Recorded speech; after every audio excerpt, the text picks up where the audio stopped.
Hi, I'm Diary of a Tent Wife and welcome to This Week in Elephant Ethology. Lions roaring in the morning sun, searching for a longer day. Welcome to This Week in Elephant Ethology, where I give you an overview and an introduction to this week's stories, studies and social media posts. I'll share my phone screen with you and everything that I mention will be linked in the description below. Still very much prominent in the news this week is the mysterious elephant deaths in Botswana. Not a lot of new news has come out about this. The Botswana government claims that initial tests have ruled out any known diseases. It's some kind of novel disease. A member of the Department of Wildlife and National Parks in Botswana has said, "We cannot rule anything out at this stage. It could be a virus, a vegetation, or overnutrition after last year's drought." All the other kind of articles are just outlaying a lot of the theories behind what could have happened, suggesting it might be a neurotoxin, again with the way that the elephants have been observed to be kind of spinning around in circles and dying very quickly and suddenly and kind of face planting the floor, very neurological symptoms. Another article suggests that it could be poisoning by blue-green algae or cyanobacteria blooms in water, but it also does introduce an issue in the 90s and late 80s, I think it was, with some deaths in Kruger National Park. This article and the National Geographic article give a lot more kind of in-depth about that issue in Kruger. I'm not going to say this word because I don't know how to say it. I'm going to put it on the screen.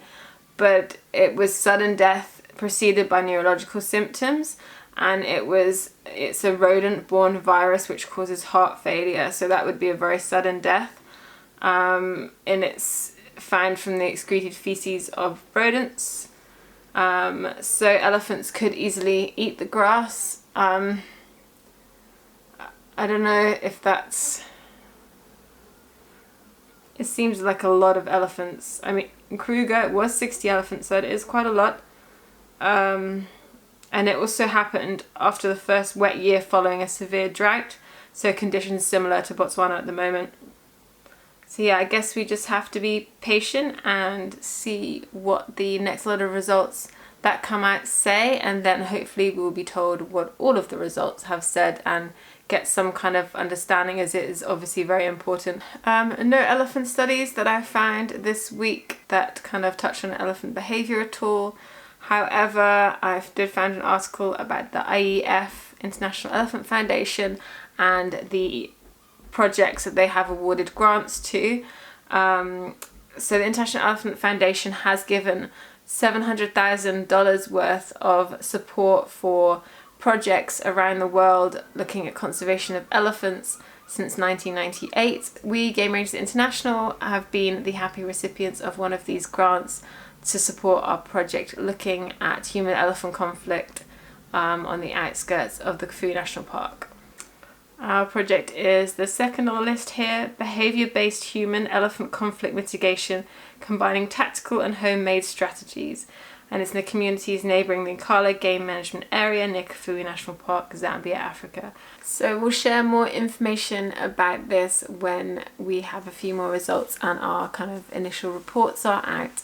But I just wanted to mention that it's a behaviour-based human-elephant conflict project. An animal changing their own behaviour is the first line of defence against a changing environment. So it's critical that we use our knowledge of the elephant's behaviour to help make mitigation measures more successful. Keep an eye on the GRI pages for any kind of updates about that. Viral video shows little kid petting massive bull elephant's trunk. Internet says beautiful. A young Zimbabwean boy who walks up to an elephant, stands by his leg and then kind of touches his trunk. The elephant's very calm. There's no kind of sign of any kind of alertness or agitation or frustration.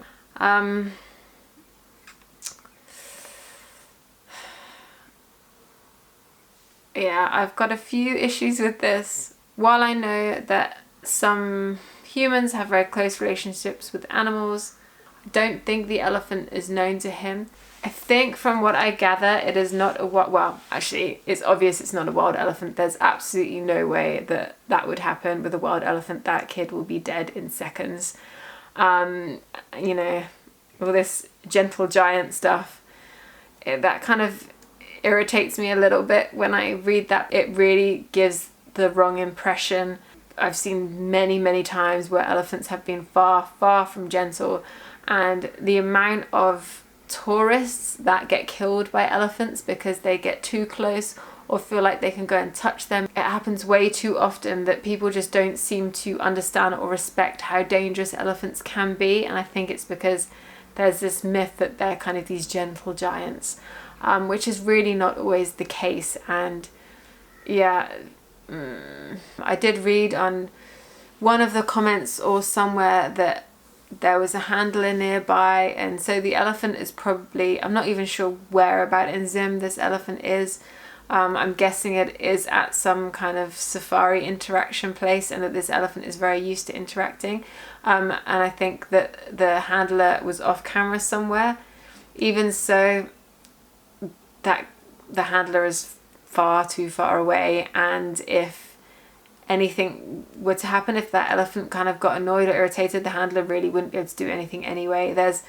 I think there's a lot of over trust in some of these setups that if the elephant were to decide to behave aggressively, there is not really much that the handler can actually do that will be effective or quick enough, or yeah, it doesn't really bear thinking about, and it makes me really nervous that I see that little kid there. He's so vulnerable. Like one kick or one flick of that trunk and it all could be over, and it's just not worth the risk in my opinion. Goose annoys baby elephant, the jumbo reacts. This is so typical of elephants to flick their trunk or flick something at an animal or something that they're nervous about, but this duck actually like flies at the elephant, and he's trying to make himself look big and kind of charged, but also very nervous, so kind of running back, and he turns around and kicks at the bird, and generally the bird is just driving this poor elephant a bit crazy. You see him flicking his trunk out, aggressive interaction, like sharply flicking the trunk out, and it won't just be to throw something like water in this video. It's also just a very aggressive, without that, like just go away. It's kind of obvious when you look at it what the elephant is trying to say. When it goes on its head, the elephant doesn't really know what to do and kind of spins around. You know, I laugh at this a lot with the orphans about how they get so riled up by tiny birds or chameleon or anything in the grass, and you think, wow, you're such a huge animal, how are you scared of this tiny animal that you could probably crush? And it's not a myth that elephants are scared of mice. It is anything small, really anything out of the ordinary, they kind of freak out. Their ears kind of straight out, they're looking at something, they're flicking at it. You know, if you're walking with the elephants at all, you know that there's a snake or something in the grass if an elephant behaves in that way, so they're quite good early warning systems. They can sometimes be quite nervous about getting their trunk around a possible threat, so often they will turn around and like kick back at something. Thanks a lot for joining me for this week in Elephant Ethology. If you see anything during the next week that you think I should include, please share it to me or tag me in it, and I'll include it in next week's video. Have a great week. Bye.